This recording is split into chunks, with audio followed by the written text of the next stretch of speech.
Hi, it's Barrett from the All About Nothing podcast. This holiday season, make your celebrations unforgettable with ZJZ Designs. From festive Christmas prints to cheerful holiday designs, we've got everything to spread the joy.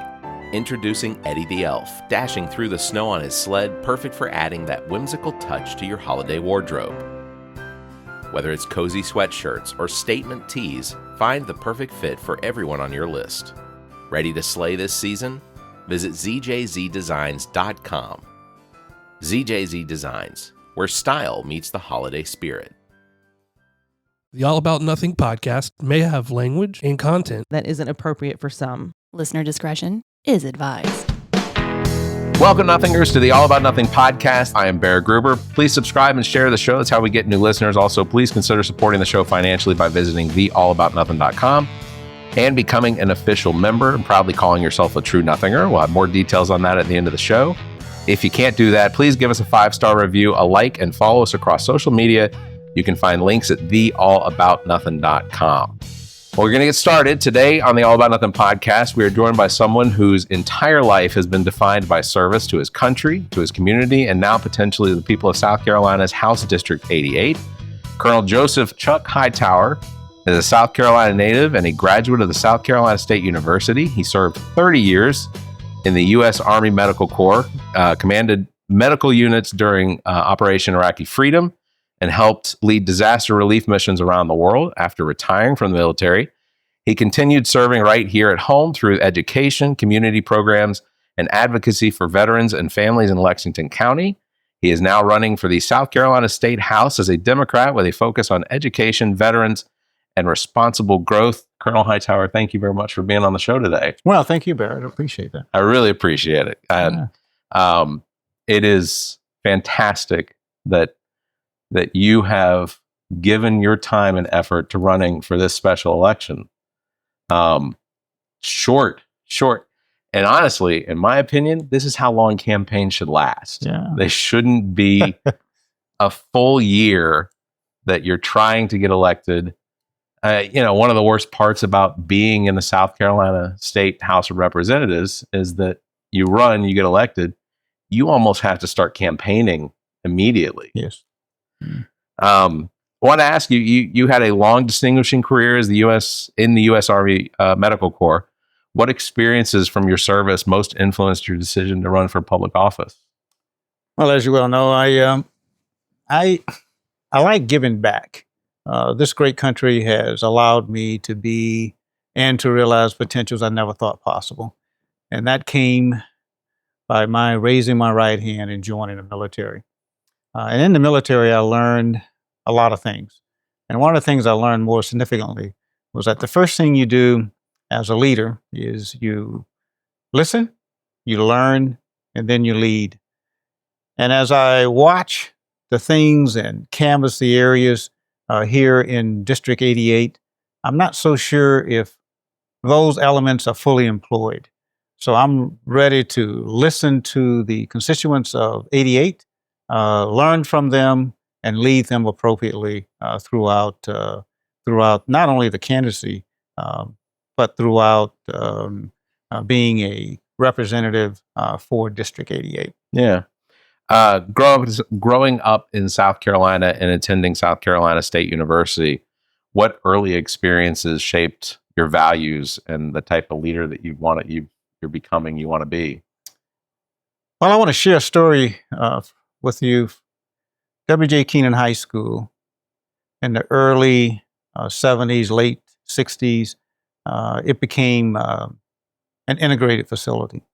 And in that facility, I met a coach. His name was Coach Chetty, Ray Chetty. And Coach Ray Chetty, for some reason, saw an interest in this young fellow who was on his wrestling team. And I contemplated doing some things that were not consistent with what he felt I should be doing. Okay. For example, I often contemplated leaving school and working for my family to get them to broader horizons. But he pulled me to the side and he gave me some very sage instructions. And as he gave me those instructions, I realized then that there are people in this world that want to see people successful. And as of that, he gave me a roadmap on how to be successful. And I took courses in high school that allowed me to enter college. I took courses in high school that allowed me to get a full wrestling scholarship to South Carolina State University. And as such, I learned through South Carolina State, through their ROTC program, about leadership, commitment, dedication, and taking care of things that are essential to being a great American citizen. So as I take all of those things, growing up in South Carolina is a great place to live. And I have lived here in my early years, although I went away for 30 years while being in the military. Yeah. It did not take away the fact that South Carolina was my home. And my wife and I, we moved back here in 2006, where I became the executive director for our Warrior Transition Unit, serving soldiers and serving those individuals that want to transition back into the civilian sector. That too gave me an idea that giving back is extremely important. The knowledge that I gained from being in the military, being in the war fight, being in the Pentagon, doing all sorts of things that were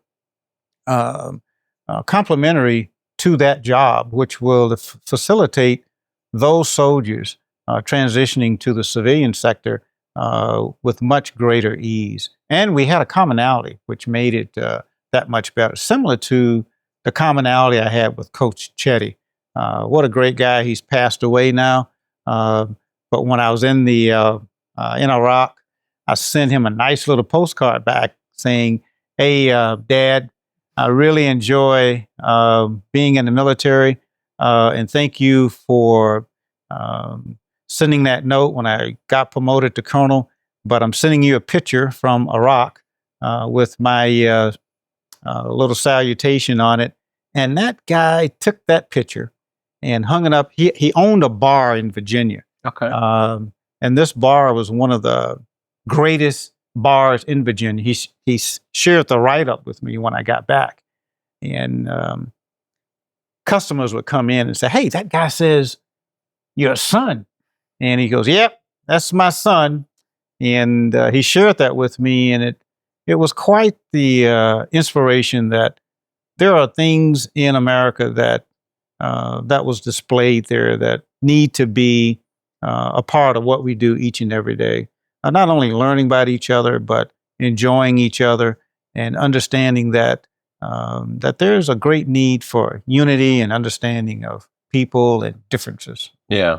And ultimately, as you've been canvassing District 88, I assume that you're seeing a lot of the same as what I have when I have canvassed for Clinton and Harris and Bernie Sanders, and is that District 88 is not there are rural areas to it. There are areas that are very white or very black. I mean, but it's also becoming a much more diverse district. My street alone has everyone from, I have Vietnamese family lives across the street. Bernard across the street from me, we've lived across the street from each other for more than 20 years. He was one of my groomsmen in my first wedding. So that's great. But there, at any point, just walking through my neighborhood, you get the different smells, the international smells of people cooking. And I think that one of the biggest things for our district that would really be beneficial is if everyone just turned out to vote. That if they all turned, if we had a large crowd that turned out to vote, there's no way that it wouldn't be represented by someone that represents the entire area. I like to define myself as a person of multicultural ethnicity characteristics. So why is that? Having served in the military, I served with all religions. I've served with all ethnicities. I've served with senior folks, junior folks, young people, old people, senior leaders in the Pentagon. And I was given the opportunity to develop and grow and mentor and lead some of the greatest people in this world. So as I canvass and talk the folks in District 88, there's a similarity there. I know many, many years ago that was probably not the case. But I would say within the last 15 years, there has been tremendous growth in Lexington and all of those districts that comprise District 88 that reflect what America looked like and reflect all of the things that America displays to the world on what the world should look like. So I'm very proud of that. And not only am I very proud of that, I'm proud of my neighborhood, for example. My neighborhood have great people. They have been very supportive in this campaign, and they come from all backgrounds. And none of us have talked about differences that are negative. All of us have talked about differences that make us a better neighborhood, a better country, a better city, a better district. And this thing about divisiveness is just tremendously out of hand. Yeah. And there has to be a unifier. And I feel that I have the skills, I have the leadership, I have the business acumen to be a unifier in a district that is yearning for it, and a district that is moving toward that more than most people have probably observed. For example, we have just surrounding my neighborhood, there are 1, 2, 3 additional neighborhoods since I moved here in 2006. And in those neighborhoods, they are concerned about the same things that I'm concerned about in my neighborhood. Yeah. You know, security, property value, taxes, good schools. There's no difference when it comes to that. And they can be of any political reference, but we all have the same concerns and the same wants and some of the same likes. And that's one of the things I have observed in this neighborhood and in 88 as I walk around to homes, knocking on doors, indicating exactly what I stand for and the things that I want to see happen in Lexington, District 88. And hopefully we will be the sterling example of what state districts look like and how they operate each and every day. Yeah. We have businesses here that are just phenomenal. The way they give back. I went to a community event about 2 weeks ago, and the businesses that were in this event was just phenomenal, giving back to the community. Turkeys, food, talking about insurance, talking about health, talking about schools, talking about things that are very vital to the very makeup of what we want to be and how we want to do business in a neighborhood where quality of life means so much. Yeah. And it was very refreshing to see that. When I first moved to where I live now, I moved there in 2002. I built my house in 2001, moved in 2002. When I moved here, this district was one of the cheapest places to live. Yeah.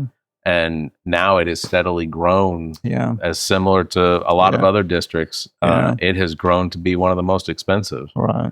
I look at the data and the numbers, and a lot of what we're running into is the fact that while we see new construction going on all the time, yes, this isn't affordable construction.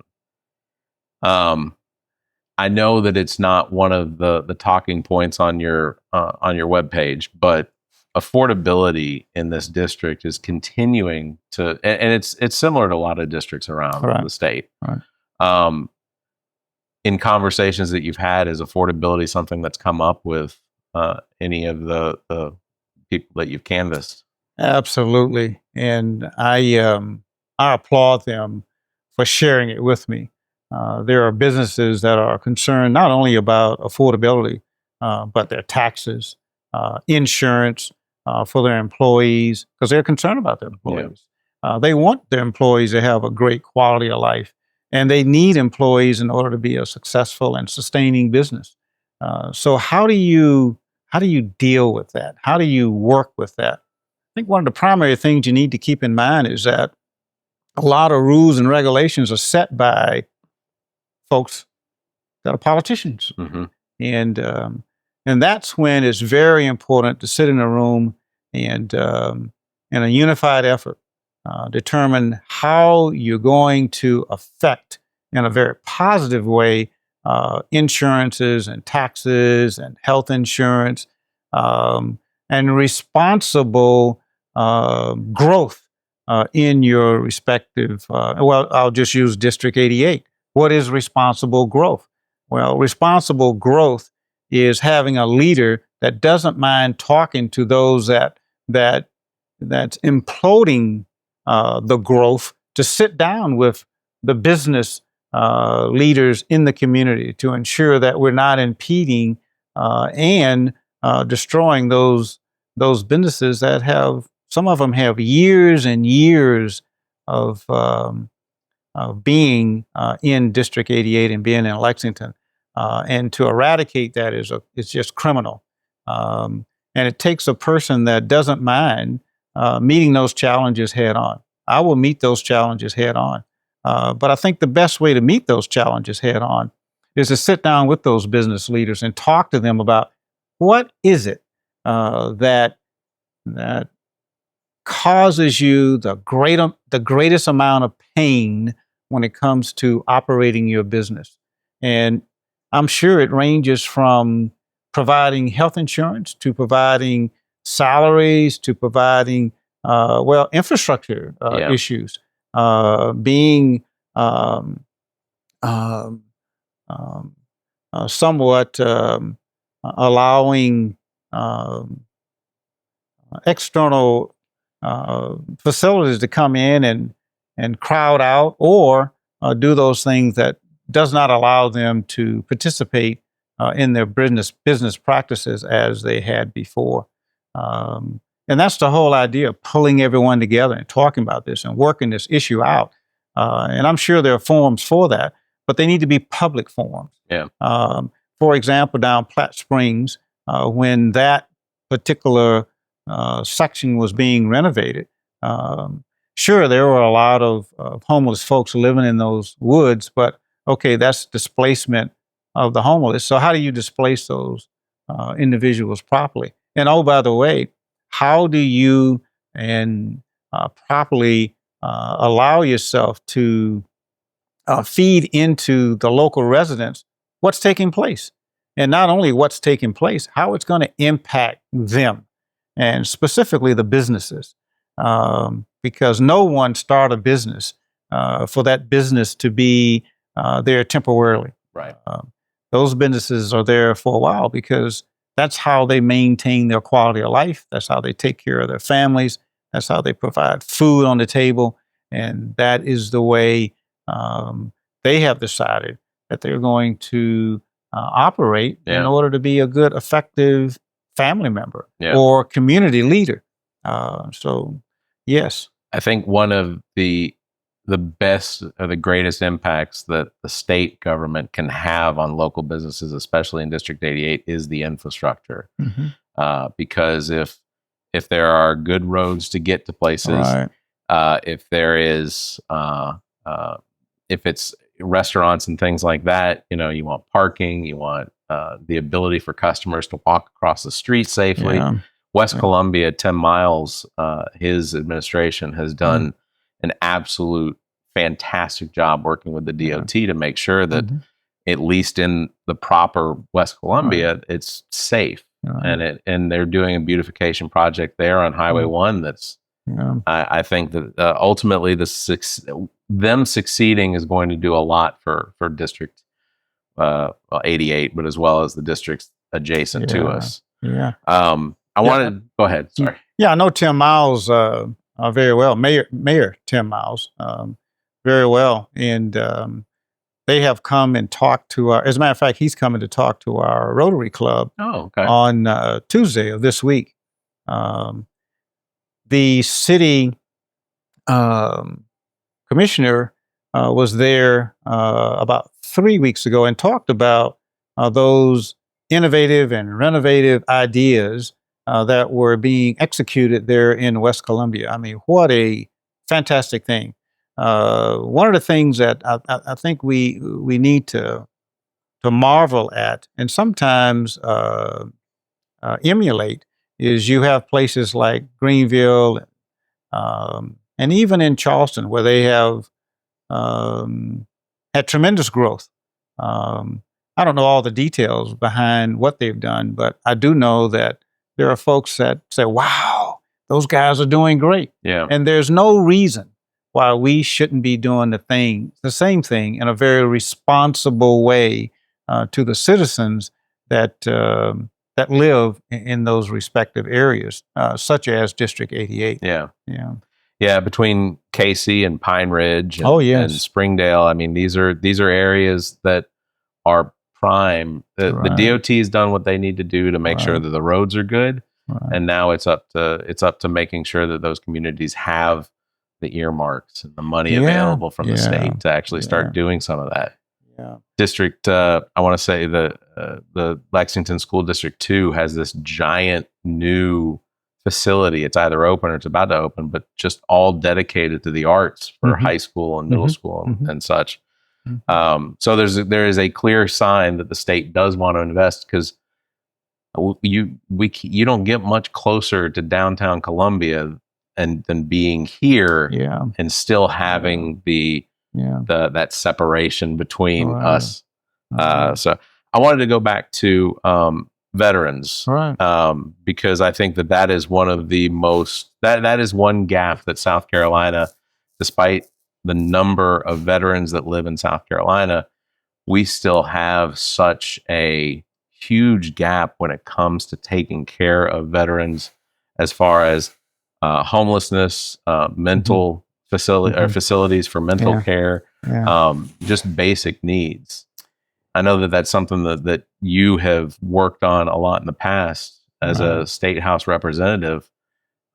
Where do you see where you can potentially try and work with everyone else in the state house to fill those gaps?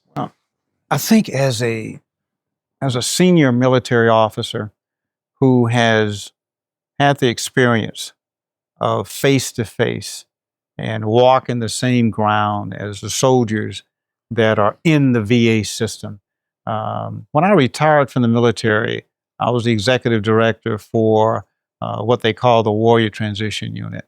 And it was that whereby we look at their clinical aspects, we look at their physical aspects, we look at their mental health aspects, and we also look at their housing aspect and how they were gelling back into civilian life, so we could transition them to a superior quality of life, or at least as close to that as we possibly could. So doing VA, don't take anything away from them.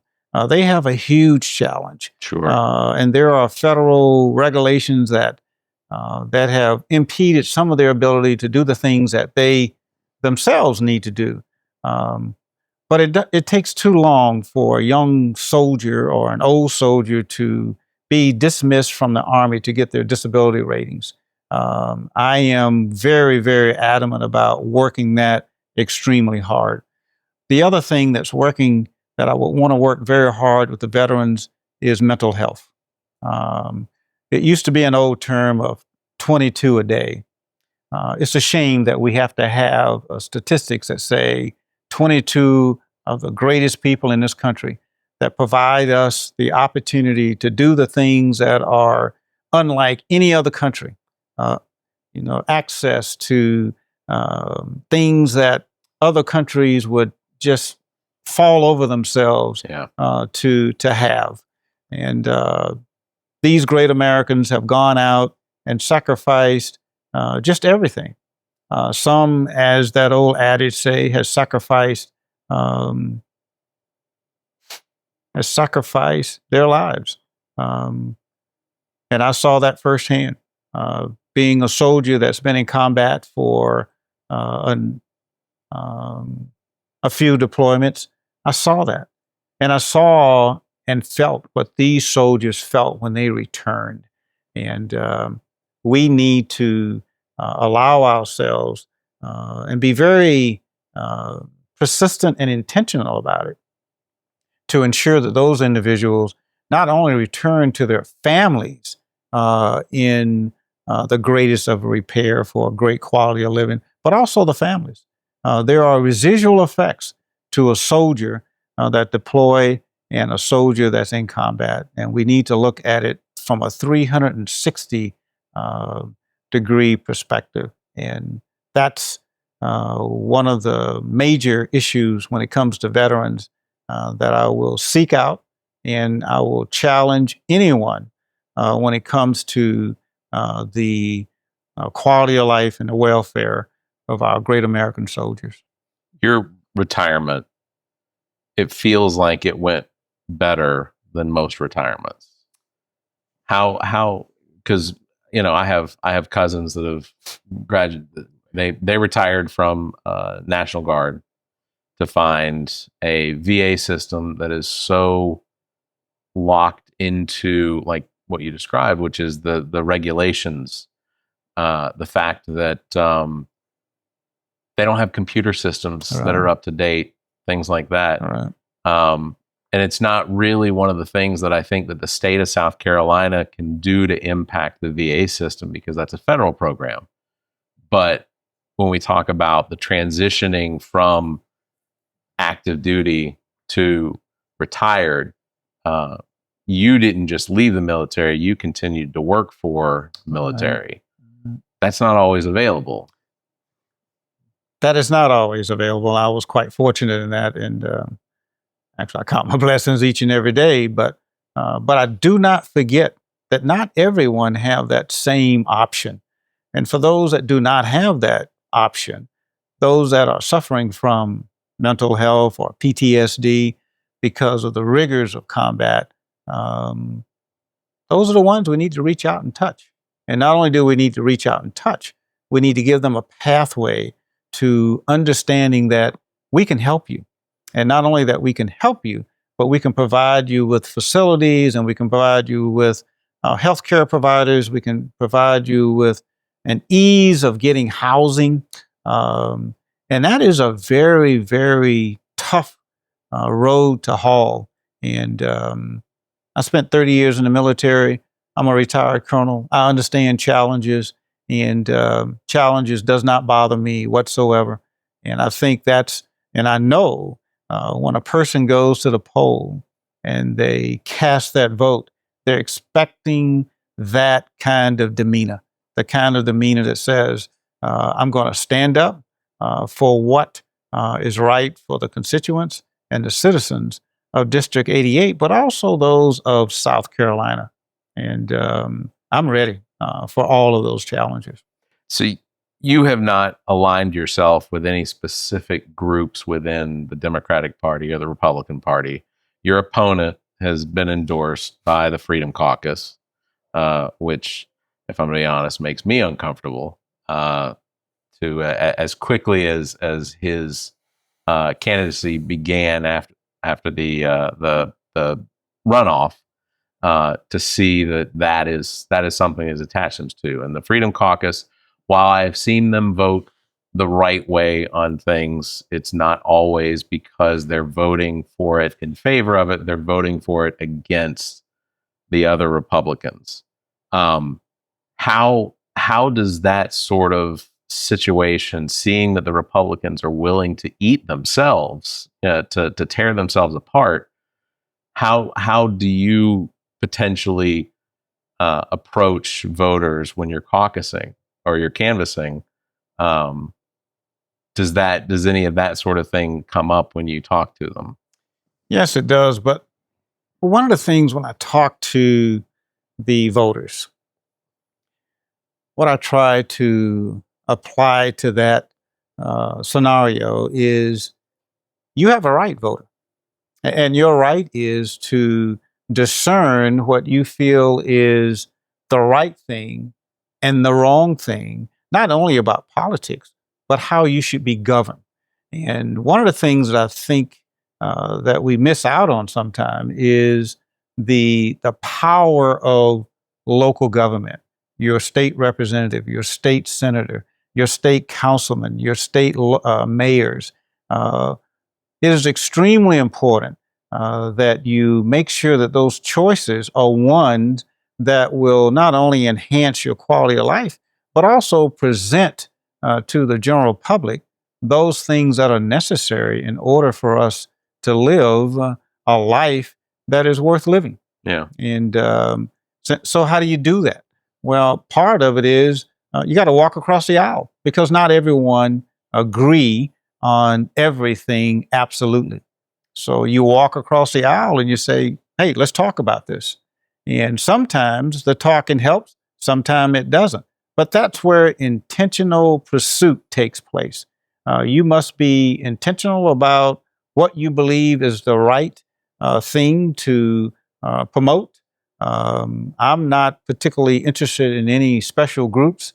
What I'm interested in is the constituents and how they feel and how they think and what they feel is the right thing for them and the businessmen in this community. When you think about the things that they have to deal with each and every day and what that entails, that's why you are elected in the first place. Yeah. And so you go back to them and you say, hey, here is something that they're proposing on the floor. And you say to yourself, well, that sounds good. That's a great soundbite. But how are you going to do that? Well, one of the things that I propose to do is I will have frequent town halls. And it's not a Democratic town hall. It's not a Republican town hall. It's a town hall to present the facts so that folks will be well informed, so that they can make a very well informed, discerning decision for me to take back to say, hey, the constituents in 88 believe this. And you have to have a firm fist about that. And those are some of the challenges, I think, that are going to be extremely, they're not going to be difficult for me.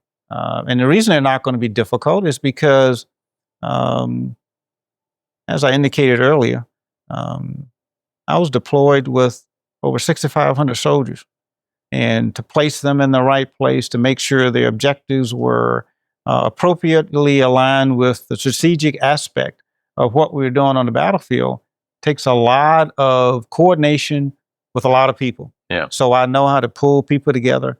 I know how to discern input, and I know how to take critical analysis and critical criticism, because that is the important aspect of a great decision when it comes to taking care of the people in your respective section in the state. Yeah. Teacher pay and retention in South Carolina, especially here in District 88, is one that is falling behind.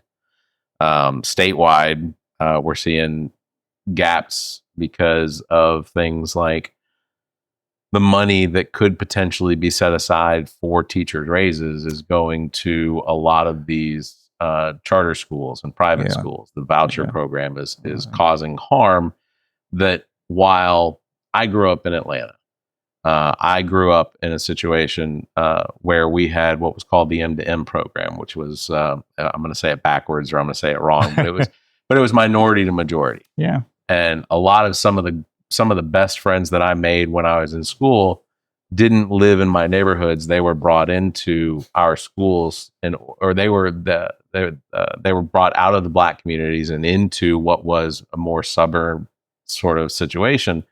But here in South Carolina, it doesn't seem like that's really a focus to move students from potentially districts that aren't failing publicly into programs that are doing better.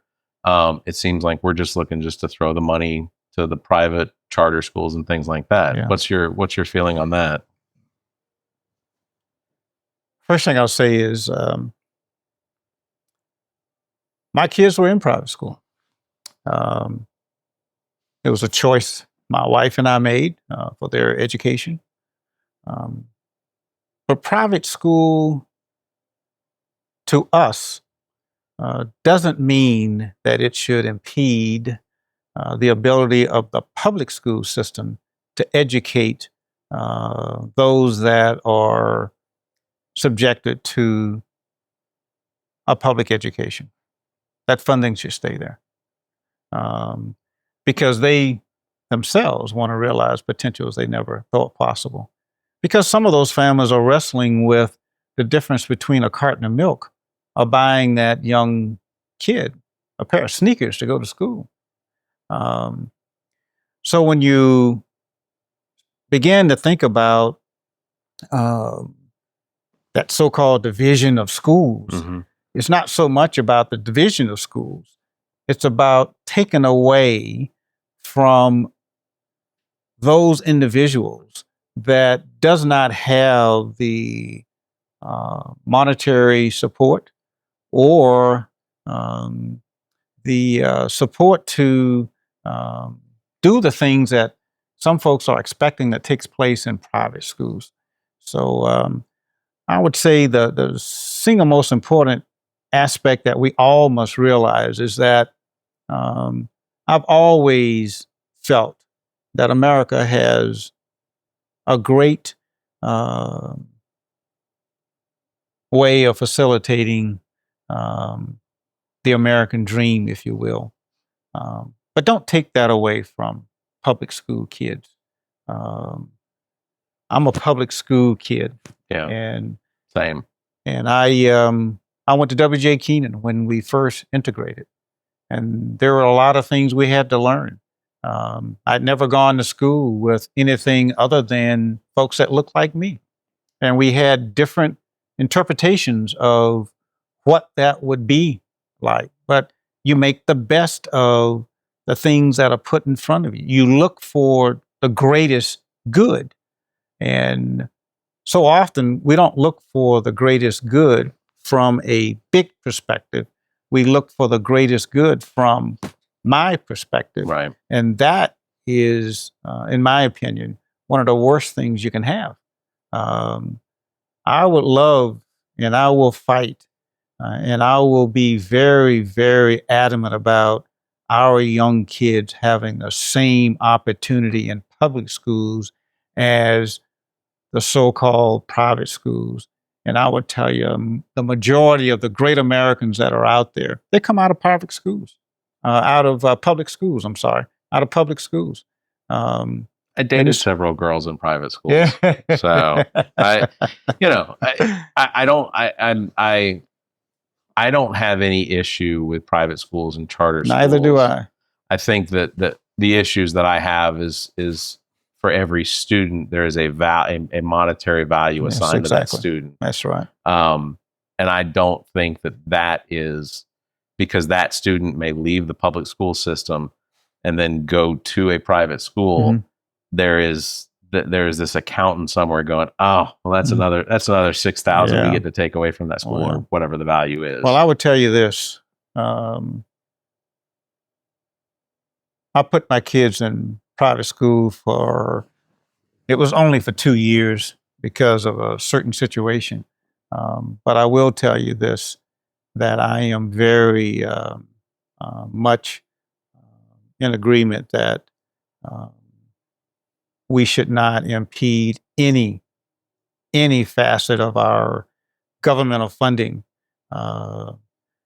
to impede the ability of a public school student reaching their maximum potential. We have rural schools that do not have internet. Yeah. And, when my kids went to private school, I paid for that. I didn't look for funding from anywhere else because that was a choice. So you need to look at it as a choice and not as a supplement to get you there. Universal 4K availability in South Carolina is not universal. Yeah. Do you support having a 4K program available for students to have an early start that would be publicly funded? I have read a lot of studies on kids that get a jump start in kindergarten. And those kids indeed have a jump start. Yeah. And I'm a full believer that we should start our kids as early as possible. And that funding should not come out of the pockets of our citizens, not directly anyway. So how do you do that?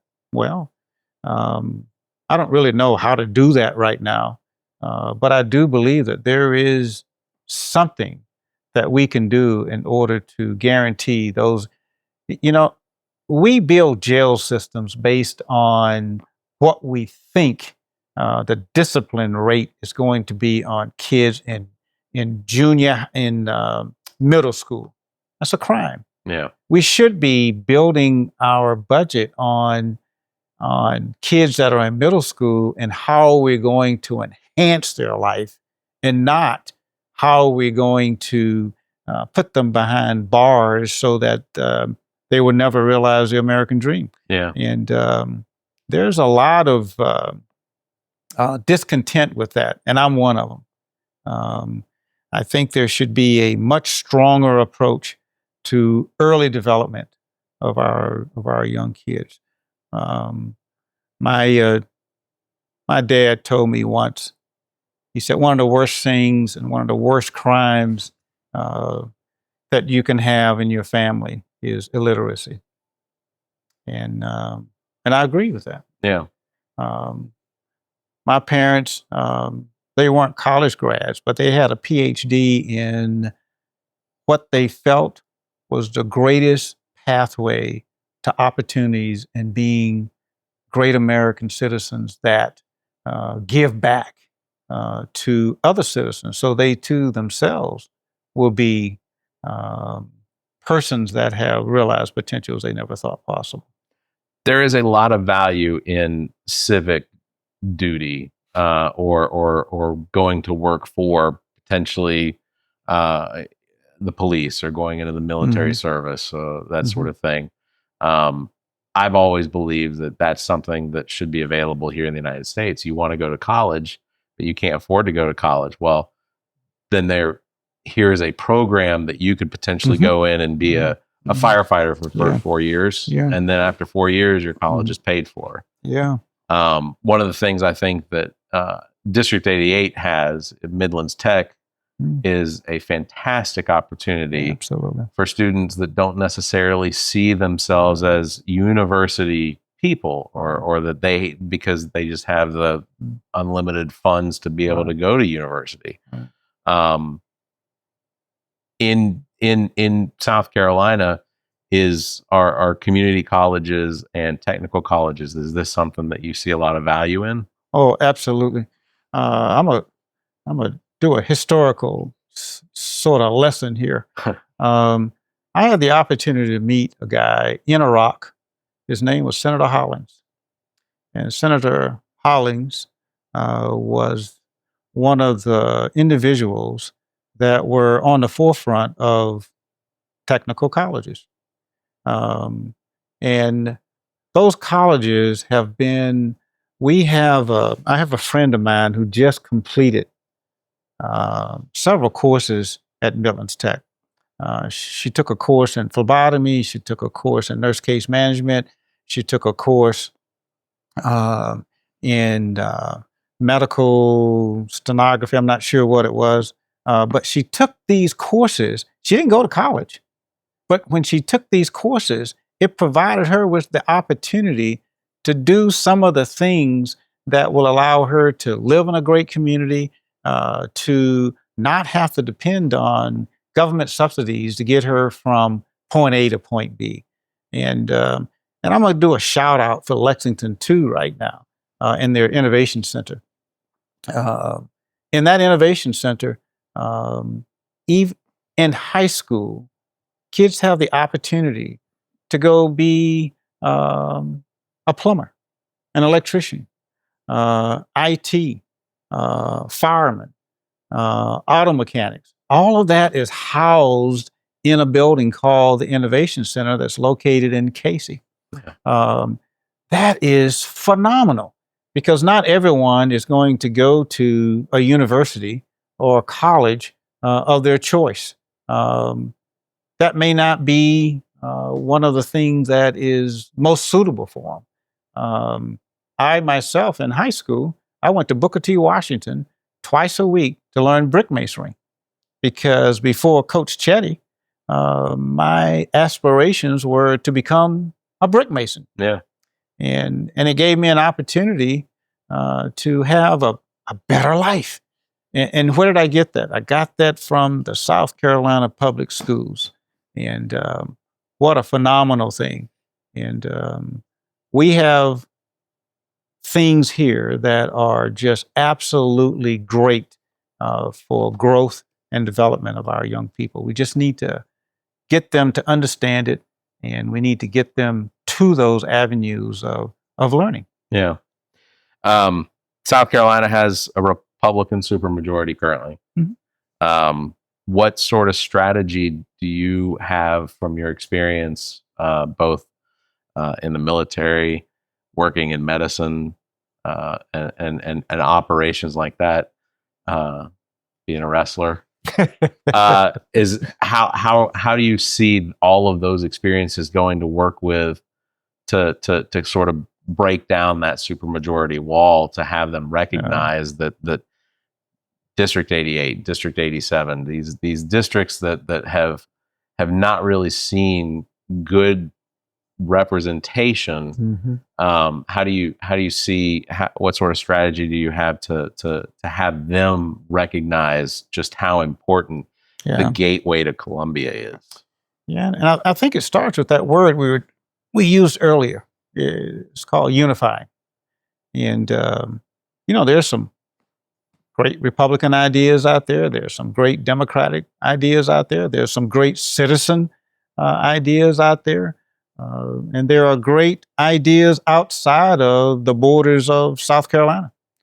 So you ask yourself the question, how do you employ all of that to ascertain what is a better place to live?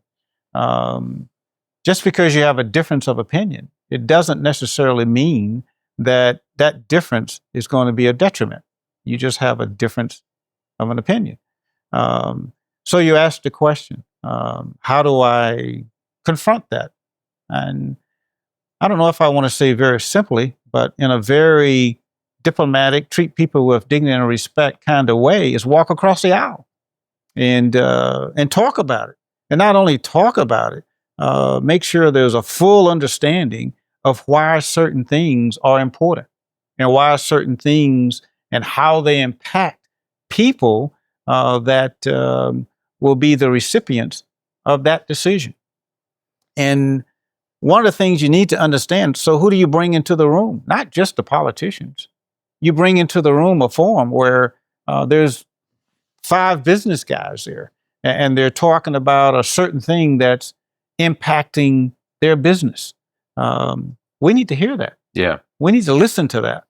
And what the military has taught me, I have briefed, talked, convinced people in the highest levels of government on things that we should or should not do when it comes to the practice of medical practicability on the battlefield or training within the United States. We had a super $1 billion budget where we had to prioritize the things that will make us the most effective.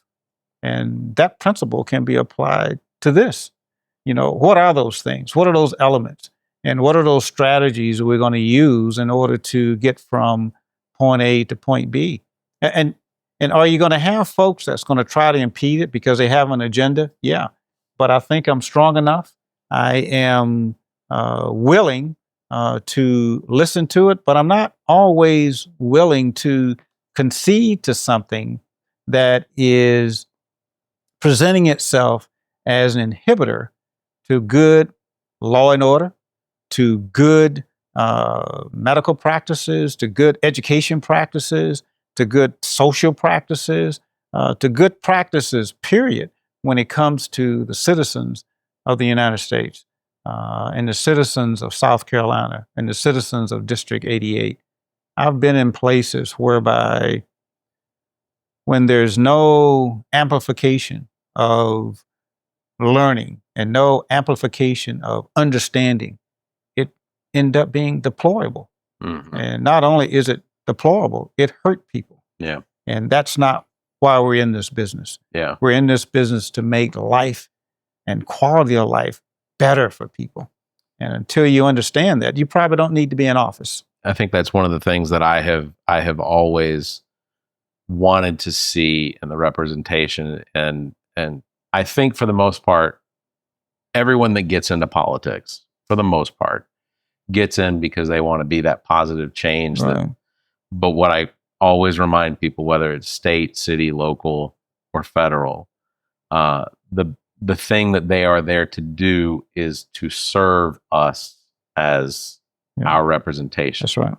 So, well, listen, I know I don't want to cut it too short, but I do want to ask you just a few questions, sort of that are more generic, All right. potentially, just see if it lets people know the type of person All right. you are.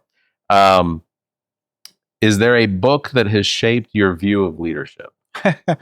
I read all John C. Maxwell books. Oh, those are good. That's good. That's I good. read every last one of them. I go out and I do leadership talks, not only to senior Army officers, but one of the things, my wife get on me about this sometimes, but I would purchase those books and hand them out as gifts Okay. to those individuals that are there, because I think it's essential that it's okay to read about leadership, but executing the aspects of leadership is a much greater thing.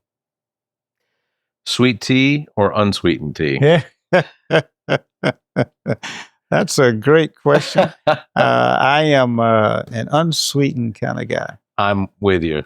I would rather it taste like tea than taste like sugar. Oh, So, yes, that's I'm with you, and I realize the potential is that may offend somebody, but I've been doing this for 9 years now. I don't hold back on offending people anymore.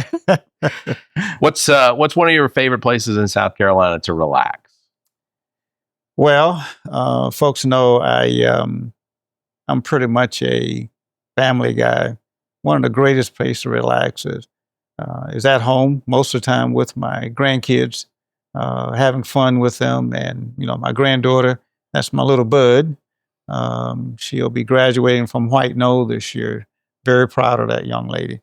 And I have my other grandkids moved to Oklahoma, but that's okay. They come back every major holiday. They'll be back in Christmas. But I spend a lot of time.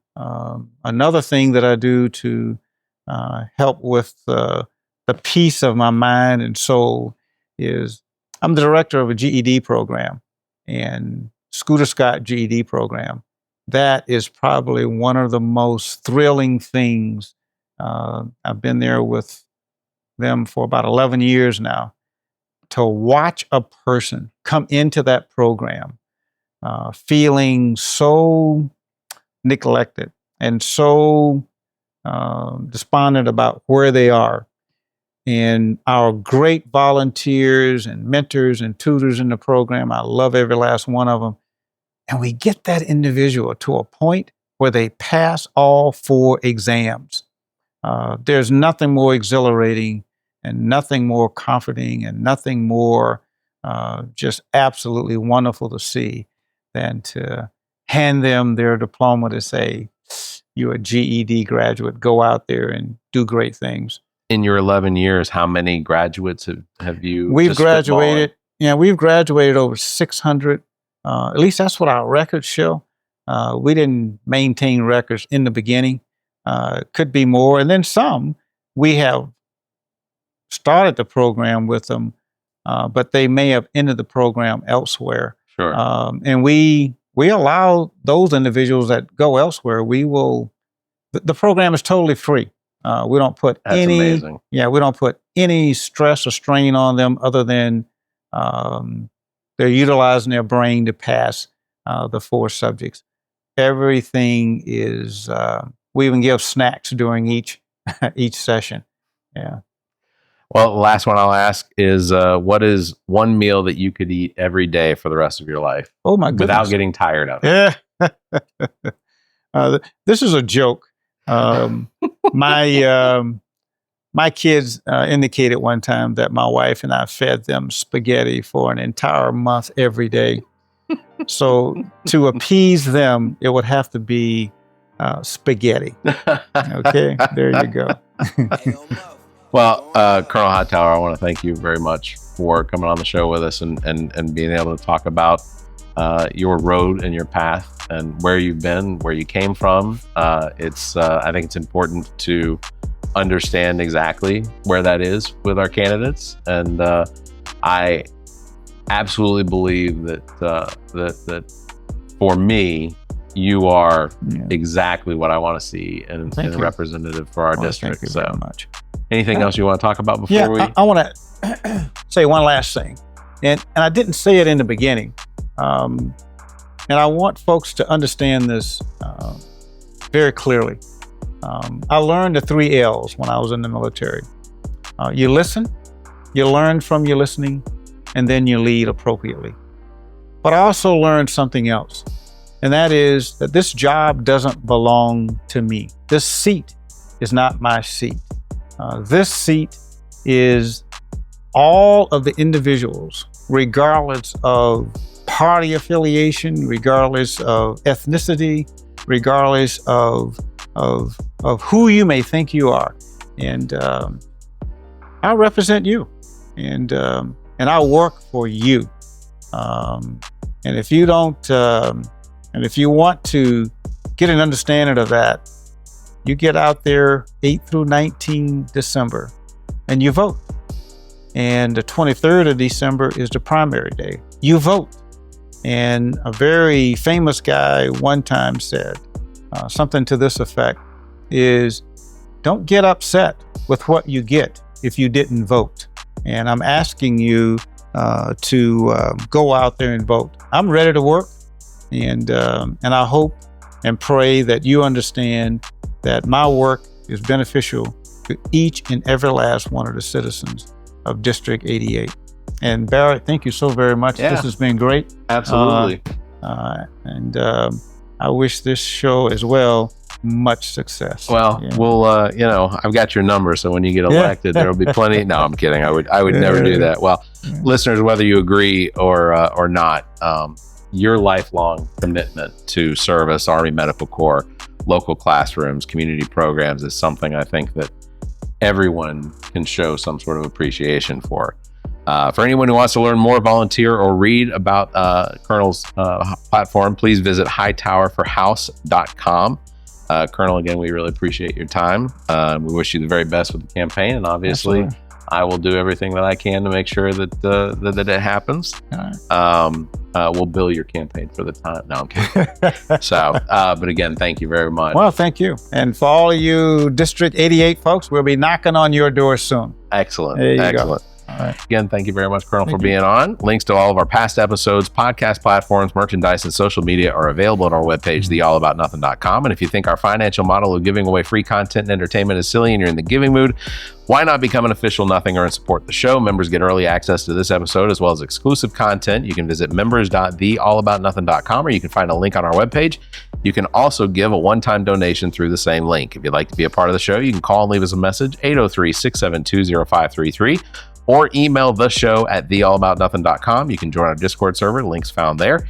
Thank you very much for everyone listening. Everyone, you all stay safe. Please be kind and keep your hands to yourself. The All About Nothing podcast is a product of Big Media and produced and engineered by me, Barrett Gruber. Thanks to Cake for our intro music, Sick of You. You can follow everything Cake the band at cakemusic.com. Thanks to Muff the producer for our outro music. You can follow Muff on Instagram at Muff the producer. You can follow me across social media by visiting Linktree/Barrett Gruber. And you can follow Zach King on Linktree/AANZach. Want to support the show? Visit our webpage, theallaboutnothing.com, and become a member. There are several tiers available that give you early early access to episodes as well as exclusive content. To find links to our social media, podcast platforms, and merchandise to support the show, as well as past episodes, visit theallaboutnothing.com. If you'd like to be a part of the show, you can email the show at theallaboutnothing.com, or you can call our number and leave a message. Dial 803-672-0533. If the time between these episodes is more than you can handle, check out our sister shows. What the Pod Was That with Carrie, Zach, and myself. Welcome to Wonderland with Ami. Politically Speaking with Erica, Kirsten, and Emily. And Black, White, and Blue in the South with Dr. Jameel Brooks and Bill Kimmler. Please subscribe and share this show. If you're on YouTube, please subscribe and punch that notification bell. Thank you for listening, and hear us next week.